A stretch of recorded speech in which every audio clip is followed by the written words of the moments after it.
Hello friends, aldehyde ketone साथेनो बीजो भाग carboxylic acid अने तेना व्युत्पन्नो एने स्टार्ट करीशुं। कार्बोक्सिलिक एसिड अने तेना व्युत्पन्नो। पहलो, नीचे पैकी कयुं विधान खोटुं छे? सेलिसिलिक एसिड मोनोबेઝિક एसिड है એટલે एक ज H+ आपे एवो बराबर साची बात है। एमां एक ज COOH होय, जेटला COOH होय ने एटला H+ आपे એટલે ई साचुं छे। पछी मिथाइल सेलिसिलेट एस्टर छे ई पण साचुं। पछी सेलिसिलिक एसिड तटस्थ फेरिक क्लोराइड साथे जांबली रंग आपे छे कारण के OH आवेलो छे अने बाइकार्बोनेट हारे उभरा आपे कारण के COOH आवेलो साचुं छे। कुदरती तेल में मिथाइल सेलिसिलेट होतुं नथी, होय छे नीलगिरीना तेल में, कुदरती तेल ज छे। मिथाइल सेलिसिलेट होय एटले ई खोटुं विधान थयुं, डी जवाब। बीजो, नीचे पैकी कयुं प्रकाशीय रीते सक्रिय छे? जो चारेयना बंधारणो लखो CH2 CH2OH OH ethylene glycol. Chiral carbon नहीं એટલે प्रकाश सक्रिय नहीं। COOH oxalic acid chiral carbon आमा पण नहीं। पछी ग्लिसरॉल,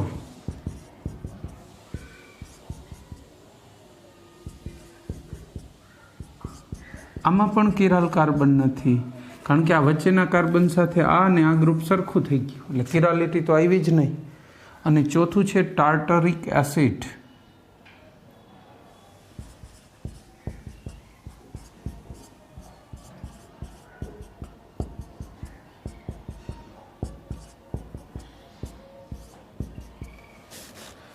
चलो, आ टार्टरिक एसिड आमां बे किराल कार्बन छे એટલે प्रकाश सक्रिय कहेवाय।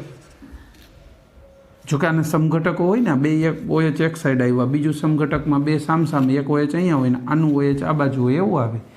आ तो मेसो कहेवाय, आ प्रकाशीय रीते सक्रिय न होय पण आम होय ने गोठवणी तो बे सक्रिय छे, बे एकबीजामां रूपांतरित होय तो आ प्रकाश सक्रिय ज थई गयो।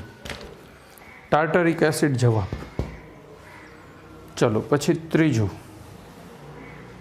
पामिटिक एसिडનું सूत्र C option C15H31 COOH 16 carbon वाळुं पामिटिक एसिड। चौथું, ये तो जो कि नाम के सूत्र आवे तो याद ज राखवानुं, एना माटे कंई आवुं लॉजिक के समझण नथी। प्रचलित नाम छे आनुं पामिटिक एसिड। नीचे पैकी कयुं संयोजन एमाइड धरावे छे? एमाइड CONH2 होय ने एमाइड कहेवाय छेल्लुं, डी जवाब। चलो पछी आगळ वधीशुं। पांचमुं,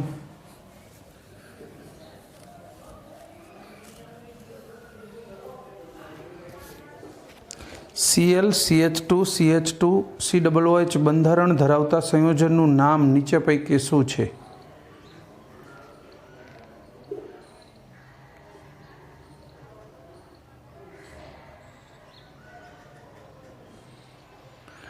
थ्री क्लोरोप्रोपेनोइक एसिड पहलू आप्युं ऑप्शन। हालो पछी बीजो 2 क्लोरो नहीं 3 क्लोरोप्रोपेनोइक बराबर है ए जवाब। बीजा एटले पांचमां ए जवाब। चलो छठुं, चरबी अने तेल नीचे पैकी कोनु मिश्रण छे? ग्लिसराइड्स अने संतृप्त फैटी एसिड ने तेल में संतृप्त ना होय, असंतृप्त होय। बीजू ग्लिसराइड्स अने असंतृप्त ना तो चरबी में संतृप्त होय एटले ई बे नहीं मेळावे। संतृप्त अने असंतृप्त फैटी एसिड ना ग्लिसराइड्स चाले, सी जवाब परफेक्टली ऑल राइट छे। ग्लिसराइड्स होय, सी जवाब। पछी सातमुं, नीचे पैकी कयुं ग्लिसराइड नथी? साबु नथी, तेल, चरबी अने फोस्फोलिपिड एटले फॉस्फरस वाળી लिपिड एटले चरबी तो ई बधामां होय पण साबुनी अंदर ग्लिसरॉल निकળી जाए पछी साबु बने ने, साबु अने ग्लिसरॉल बे प्रोडक्ट होय એટલે ग्लिसराइड निकળી गयो, डी जवाब। पछी आठमुं, आवुं બંધારણ તમે કોના માટે કલ્પી શકો?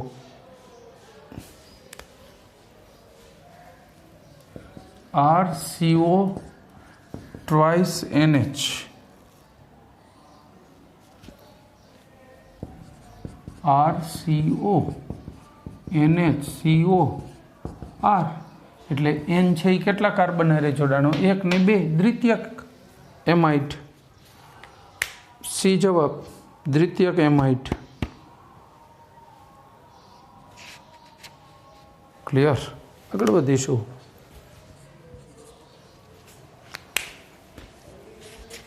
નવમું, ટાર્ટરીમેટ્રિક એસિડ ટાર્ટરેમેટિક નું સૂત્ર નીચે પૈકી કયું છે? ટાર્ટરેમેટિક કંઈક અલગ જ પદાર્થ છે કે?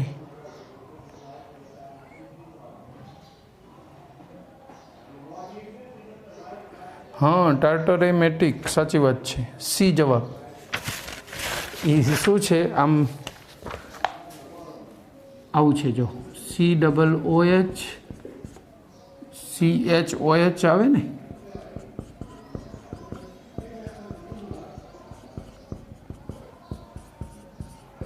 આને ટાર્ટરિક એસિડ કહેવાય. આનું જે પોટેશિયમ સોલ્ટ હોય ને એને ટાર્ટરેમેટિક કહેવાય. બરાબર? ટાર્ટરેમેટ્રિક એટલે પોટેશિયમ સોલ્ટ, એટલે સી જવાબ. આ ટાર્ટરેમેટિક છે. બજારું નામ છે, બજારું માર્કેટમાં જે રીતે વેચાતું વપરાતું હોય ને એ આપી દીધું છે.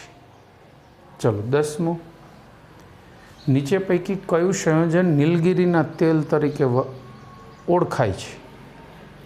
મિથાઇલ સેલિસિલેટ બામનું ઘટક છે, નીલગિરીના તેલમાં હોય. તમે આ સિમલા ને એવા પહાડી એરિયામાં ફરવા જાઓ ને, ત્યાં ખૂબ વેચાતું હોય. કારણ કે આપણે લોકો પહાડમાં રહેવા ટેવાયેલા નથી, એટલે આપણા જે સ્નાયુ હોય ને, ઢીંચણથી નીચે પાછળ જે સ્નાયુ હોય ને, એ સ્નાયુ તમે પહાડમાં ચડો કે ઉતરો ને એટલે કડક થાય, ખેંચાય. કારણ કે એમાં પગ આમ ત્રાસો રહીએ એટલે સ્નાયુ ફૂલ ખેંચાય. આપણે એનાથી ટેવાયેલા નથી એટલે આપણને દુખે એ સ્નાયુ.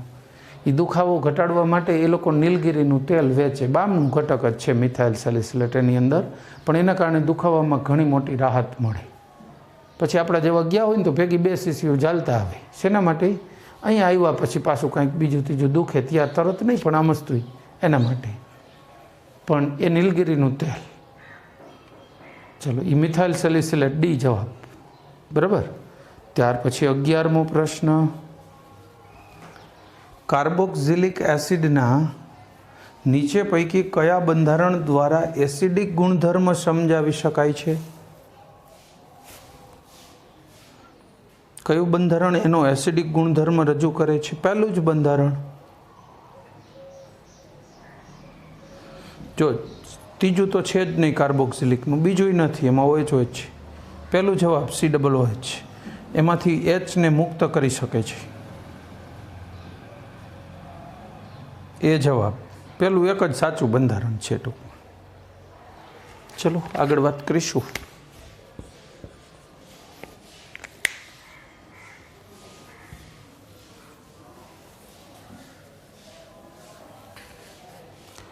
એસિટો એસિટિક એસ્ટર ખાલી જગ્યા તરીકે વર્તે છે. એસિટો એસિટિક એસ્ટર પહેલાં સૂત્ર લખી લઈ. CH3CO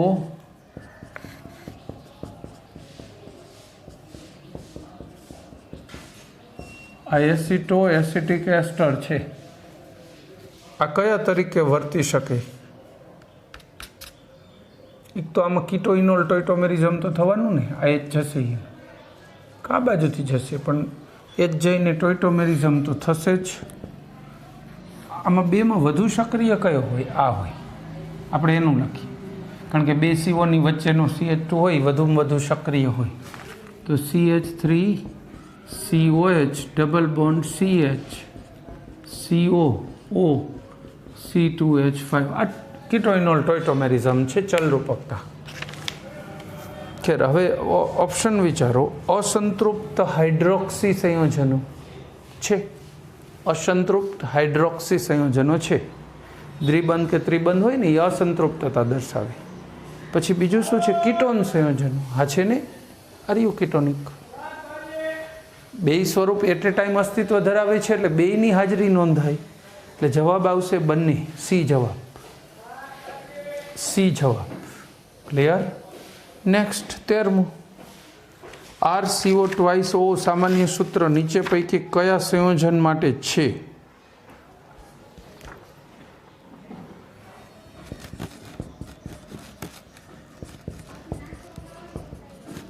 આના માટે. તો આ સંયોજન કયું થયું? એનહાઇડ્રાઇડ થયું, એસિડ એનહાઇડ્રાઇડ. આ બનાવવું હોય ને જો આમ બને RCOOH P2O5 ભેજ શોષક કોઈ પણ ઉમેરીને ગરમ કરો એટલે પાણી દૂર થઈ જાય. RCOOCOR બની ગયું. આવું બને. તો આપણો જવાબ શું રહેશે? D, acid anhydride. ડી જવાબ. 14મું. નીચે પૈકી કયો ત્રિબેઝિક એસિડ છે?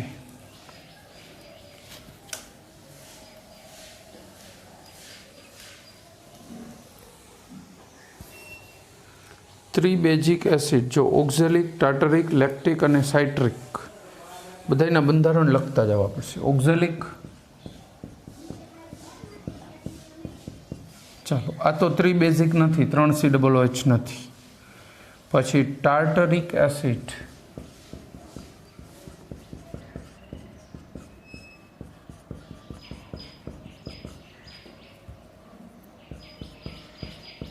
આ પણ ત્રિબેઝિક નથી. પછી લેક્ટિક એસિડ,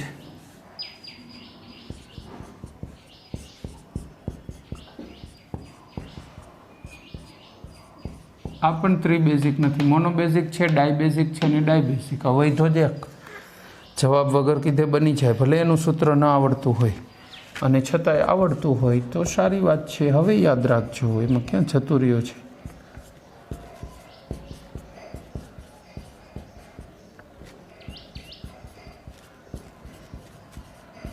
આ સાઇટ્રિક એસિડ લીંબુના રસમાં હોય ને એનું સૂત્ર. 3 કાર્બોક્સિલિક ગ્રુપ છે તો ટ્રાયબેઝિક એસિડ કહી શકો. ડી જવાબ. ડી જવાબ. રેડી? નેક્સ્ટ.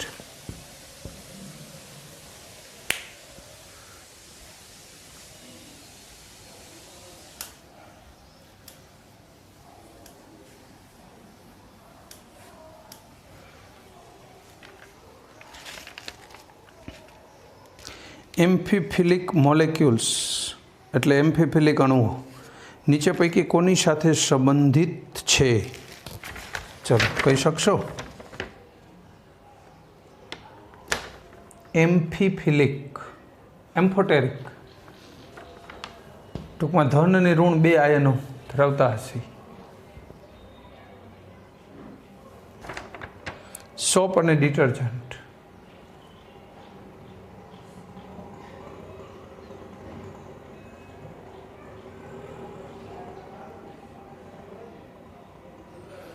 એમ્ફીફિલિક અણુઓ સાબુ અને ડિટર્જન્ટમાં સમાન પ્રકારના અણુઓ જોડાય છે, બનાવે છે. જોકે એમ્ફીફિલિક સમાન પ્રકારેનો છે. એમ્ફોટેરિક એટલે ઉભય ગુણધર્મી, એસિડ બેઝ બંને તરીકે વર્તે. એ સામાં તો ધન ને ઋણ બંને આયનનો સમન્વય જ છે. સાબુ ડિટર્જન્ટ જ ચાલશે. કારણ કે જો યુરિયા, એસ્પિરિન અને બીજું આપ્યું છે આઇસોપ્રિન બેઝડ પોલિમર, આ બધા તો બિન આયોનિક છે. એ તો એમ્ફોટેરિક થઈ જ ન શકે ને. બિન આયોનિક જ છે કમ્પ્લીટ. વધે છે એક જ. પછી 16. મીણ એ લાંબી શૃંખલા ધરાવતા સંયોજનો છે. ધરાવતા કયા સંયોજનો છે એમ કેવું છે.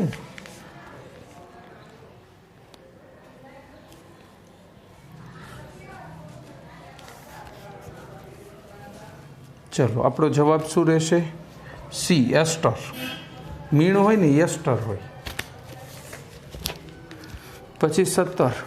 ગ્લાયસિનને નીચે પૈકી ખાલી જગ્યા સિવાય બધા જ વર્ગમાં સમાવી શકાય.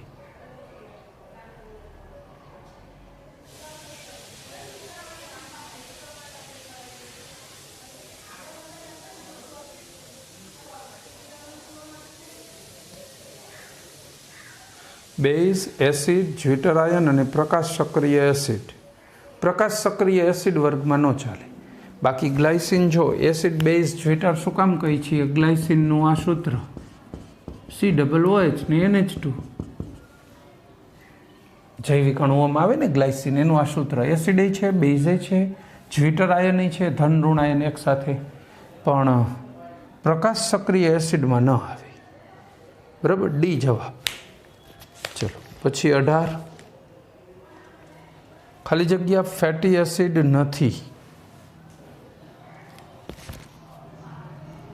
સ્ટીયરિક, પામિટિક, ઓલિક, લિનોલિક, લેનિક એ બધા તો ફેટી એસિડ હોય જ લાંબી શૃંખલાવાળા, પણ ફિનાઇલ એસેટિક એસિડ જે છે, ફિનાઇલ બેન્ઝીન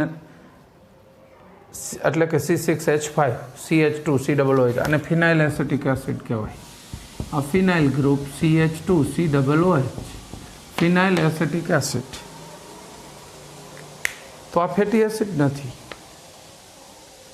ડી જવાબ.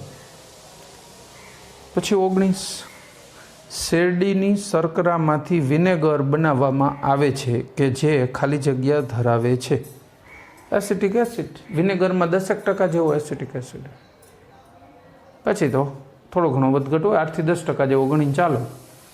આ બજારમાં જે ચાઇનીઝ ફૂડ બનાવે તો વિનેગર નાખે છે ને, એમાં 8 થી 10% એસિટિક એસિડ હોય. ચલો આગળ વાત કરીશું.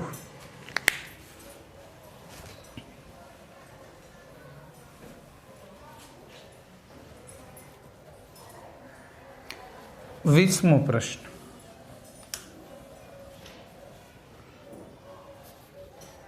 મોનોકાર્બોક્સિલિક એસિડનું સામાન્ય સૂત્ર નીચે પૈકી કયું છે? મોનોકાર્બોક્સિલિક એસિડ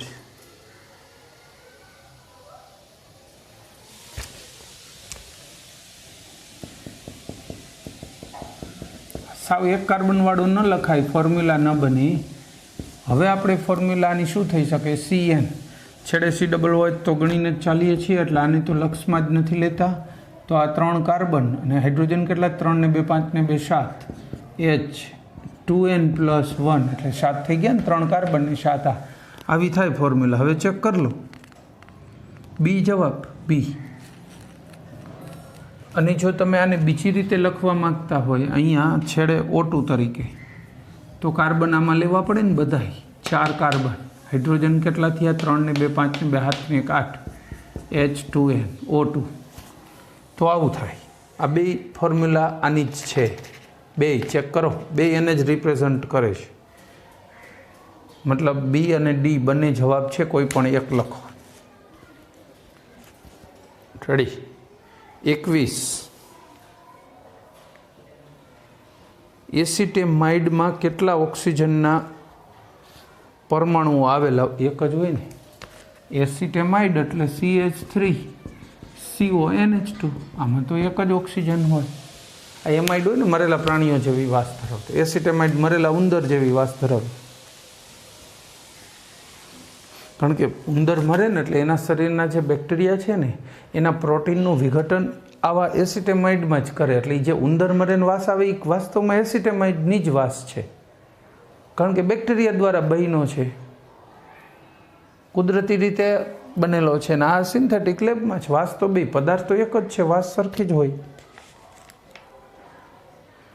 ચલો પછી યુરિયા ખાલી જગ્યા છે. યુરિયા શું હોય?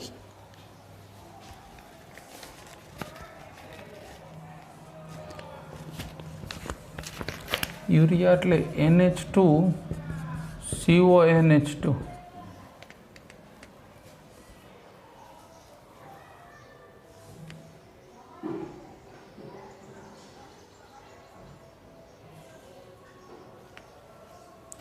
આ યુરિયા છે ને, મોનો એસિડિક બેઝ કહી શકો. આ NH2ના કારણે બેઝિક હોય છે અને HNO3ના એક અણુ સાથે પ્રક્રિયા કરે છે. તો એનો મતલબ શું થયો?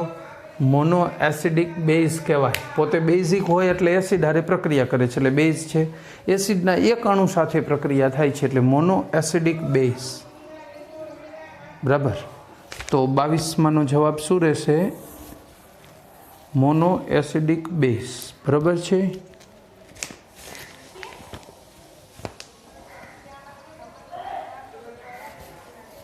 ચાલો પછી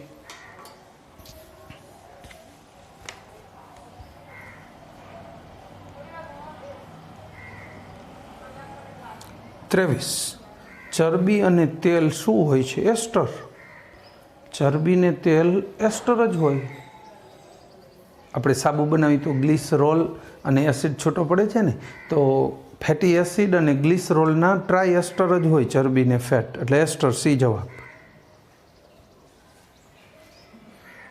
પછી 24 CnH2nO2 આ સૂત્ર કોનું છે એમ કહે છે? જે મુક્ત શૃંખલા ધરાવતું હોય, કાર્બોક્સિલિક એસિડ। આનું તો આ લખ્યું હતું, બી જવાબ। 24 માનો બી જવાબ। ચલો આગળ વાત કરીશું। 25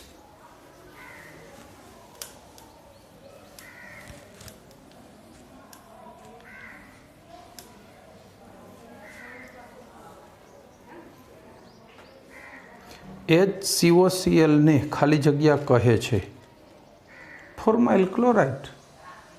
ફોર્મિક એસિડમાંથી બન્યો હોય એ રીતે છે, એટલે ફોર્માઇલ ક્લોરાઇડ કહેવાય આને। એસિડ ક્લોરાઇડ આપણે બનાવીએ ને,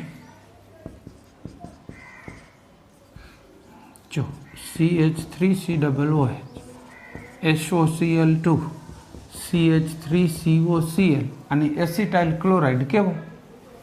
હવે અહીંયા COOH આમ છે ફોર્મિક એસિડ, SOCl2 HCOCl બની અને ફોર્માઇલ ક્લોરાઇડ કહેવાય। બી જવાબ બીજો। રેડી। 26 યુરિયા। કાર્બોનિક એસિડનો એમાઇડ નહીં, CONH2 છે નહીં, કાર્બોનિક એસિડનો એમાઇડ ન કહી શકો, કાર્બોનિક એસિડનો ડાય એમાઇડ કહી શકાશે। યસ, કાર્બોનિક એસિડ એટલે આવું સૂત્ર જો, COOH, આ બે OH કાઢીને NH2 આવી જાય તો આમાંથી શું બની જાય? CONH2 આ એક એમાઇડ અને આ બીજો એમાઇડ। આ કાર્બોનિક એસિડનો ડાય એમાઇડ અવશ્ય છે, બે બાજુએ NH2 છે ને, બે બાજુ એમાઇડિક ગ્રુપ બને છે, તો કાર્બોનિક એસિડનો ડાય એમાઇડ એ આપણો જવાબ સાચો। બીજું શું?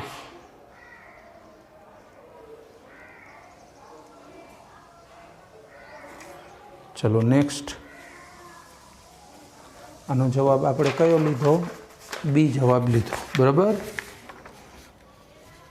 જળ વિભાજન કરી તો કાર્બોનિક કે એવું કશું આવશે નહીં।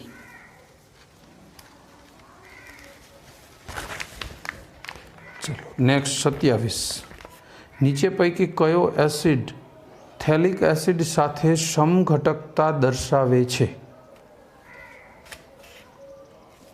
ચલો પહેલાં થેલિક એસિડનું સૂત્ર ખબર હોવી જોઈએ। આ પ્રશ્નો જ્યારે પણ સોલ્વ કરવા બેસો છો ને, ચેપ્ટર રિફર ના કર્યું હોય તો કરી લો, એમનેમ પ્રશ્ન સોલ્વ કરવાનો કંઈ અર્થ જ નહીં રહે, આવડશે જ નહીં। થેલિક એસિડ સાથે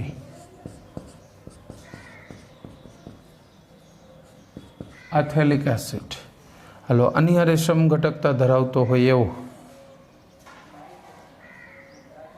સીધું સ્પષ્ટ છે, બેન્ઝીન 1,4 ડાયકાર્બોક્સિલિક એસિડ, આને ટરફથેલિક એસિડ પણ કહેવાય। આ થેલિક એસિડ હજી એક ત્રીજો આપી જ દઉં ભેગા ભેગો, COOH અને COOH મેટામાં તો આઇસોથેલિક એસિડ, પ સાયલન્ટ છે હો, બોલવામાં પથેલિક ન બોલાય, થેલિક જ બોલાય, આઇસોથેલિક એસિડ।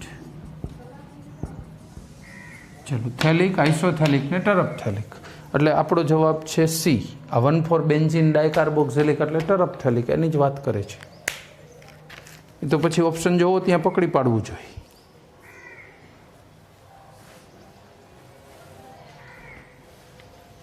28.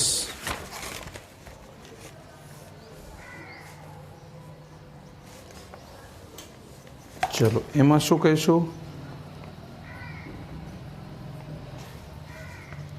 नीचे पैकी कयो एस्टर छे? जोईए। Calcium lactate, sodium acetate, ammonium acetate, या कई नहीं।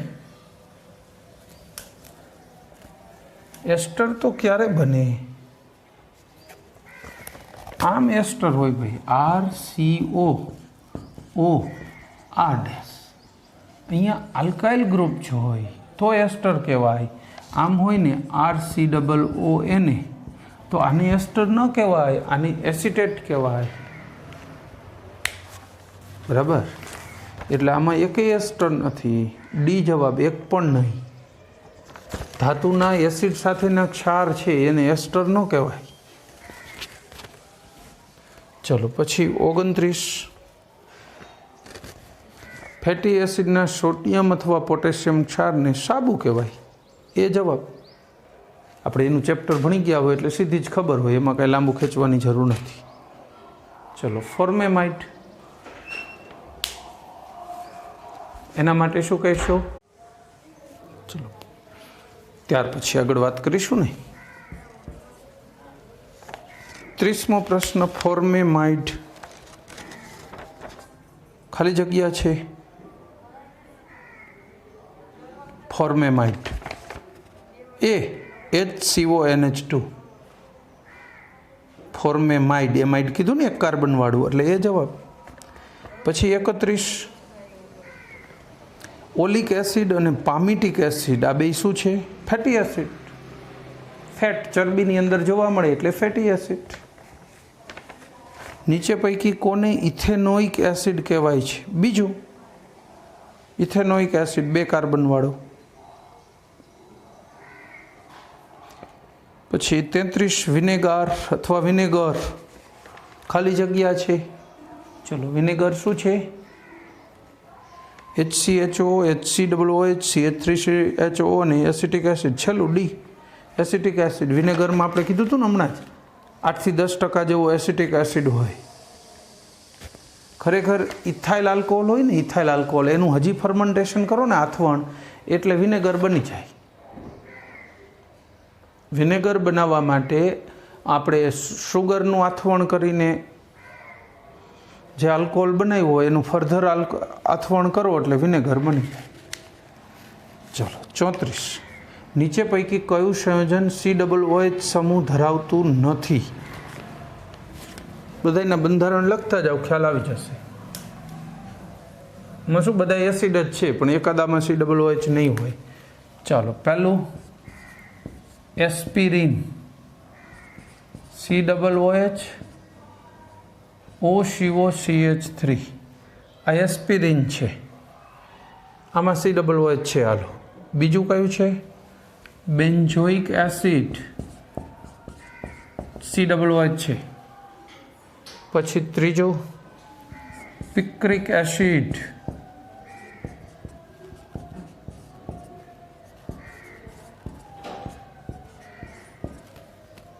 અને ચોથું સેલિસિલિક એસિડ.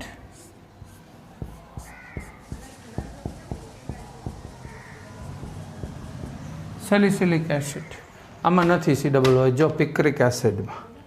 એટલે આપણો જવાબ શું થશે? ઓપ્શન સી, પિક્રિક એસિડ થઈ જશે. ખરું? આપણને કીધું તું COOH નથી અને છતાં એસિડ છે, તો આ એસ્પિરિન નામ આપ્યું પણ એસ્પિરિન એસિડ છે. આ બધા એસિડ છે. ઘણા લોકો શું ઉતાવળમાં એસ્પિરિન લખ નાખે, બાકી બધામાં તો એસિડ લખ્યું એટલે COOH હોય જ. એવું નથી.